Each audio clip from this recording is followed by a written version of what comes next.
Uncle, আমরা একটা বিয়ে করতে পারি না, আপনি 15-16টা বিয়ে করে ফেলালেন, কাহিনী কি? সওয়াল এটাই বুঝলে না? চিন্তা করছি সামনে আরো 10-15টা বিয়ে করব। আবার এরম করার কি আছে? শোনো, শুধু তাই না, এখানে তো থামে থাকবো না।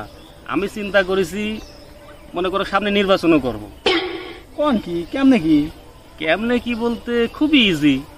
মনে করো যে আমার ফ্যামিলিতে তো ঝগড়া লাগে, ঝগড়ায় তো মনে করো একদিন আমার একটা বউর সাথে পারে না, বুঝছো?